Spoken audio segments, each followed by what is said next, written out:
All right, let's get you updated on our grain trade. I'm Marlin, Bohling, your tour guide to the ag commodities.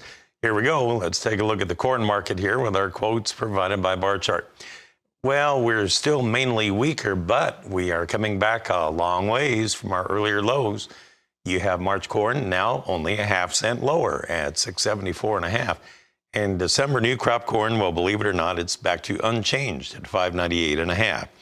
Now to soybeans. Here you have the March contract 6 3/4 lower at 1521, but hold the phone. That's about 8.5 cents off of its earlier low this morning. And in new crop November soybeans, we're down 5 3/4 now at 1387.25. So it has come back a few pennies as well off of its earlier low.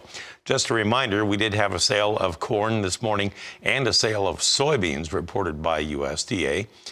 They said we sold 150,000 tons of corn to Colombia and 119,000 tons of soybeans that were for delivery to unknown destinations. Now, let's switch and take a look at our wheat. How's the wheat market holding up? Well, with the corn and soybeans starting to come back, the wheat is kind of trimming its losses too. You have March Chicago wheat now at 737. Well, that would be down just 6 3/4 right now. In Kansas City, wheat March down 6 at 837 3/4 after a low of 828. So a nice little comeback taking place in Kansas City wheat, about a dime off its low. March Minneapolis wheat down 11 at 901.25. Well, let's bring in Ben Hushon. He is with the mill. He's in Whitehall, Maryland. And Ben, from what I can gather, Tim Ross and I were talking during the break about conditions in your part of the country. And it looks like a little bit of sogginess maybe descending upon your area there. If that's the case, what are the farmers up to in your part of the country? Good morning, Marlin. You are spot on with what's happening up here. You know, last week we talked about how the frost is pretty much out of the ground, which is not typical for January. Now we add moisture on top of it. So pretty much it's time to be in the office and the shop because you're sure not going to be doing anything out in the field this time of year. All right. So if that's the case, put me in a farmer's mindset in the Mid-Atlantic region right there.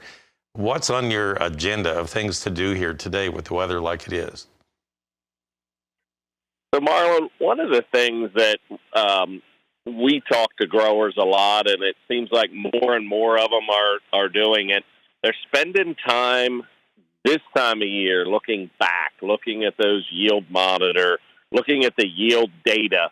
And for the viewers, I sent in a slide. It's a 74-acre field, and you know, it's time farmers need to be digging deeper because they have time this time of year and dig deeper. Find someone to help you understand some of that if you need to. If you take a look at that slide I sent in, a 74-acre field, and boy, it's exciting. 244 dry bushels of corn this year.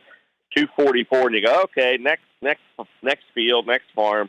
But what we're encouraging farmers to do is take a look deeper at that. A third of that field had 280-plus bushel yield. So you go, well, 244 is great.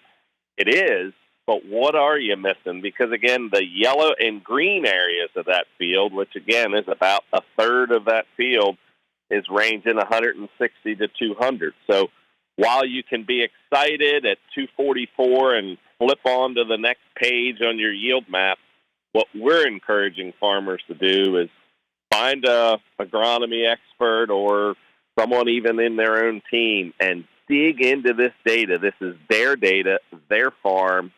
Spend less time maybe looking at some of the test plots in the community and dig deeper into their own operation and their own farms. And you can tell it's amazing how it really shows up like where the turn rows are.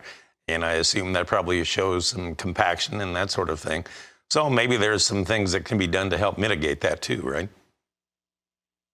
Oh, there is. And that's what, as you sit down with farmers and go through, they'll pick out 2 or 3 areas right away and say, oh, I know what this is. This is, you know, this was a wet spot. Or, as you mentioned, this is where we dumped the poultry manure piles last year. And, of course, there's a lot of compaction there. but there's also an awful lot of opportunity is the way we look at it, and look at those other areas, especially when you're talking 30, 40, 50 bushel per acre difference. Some of those areas, there are things that can be done. Absolutely. Well, that's a very telling slide that you shared with us.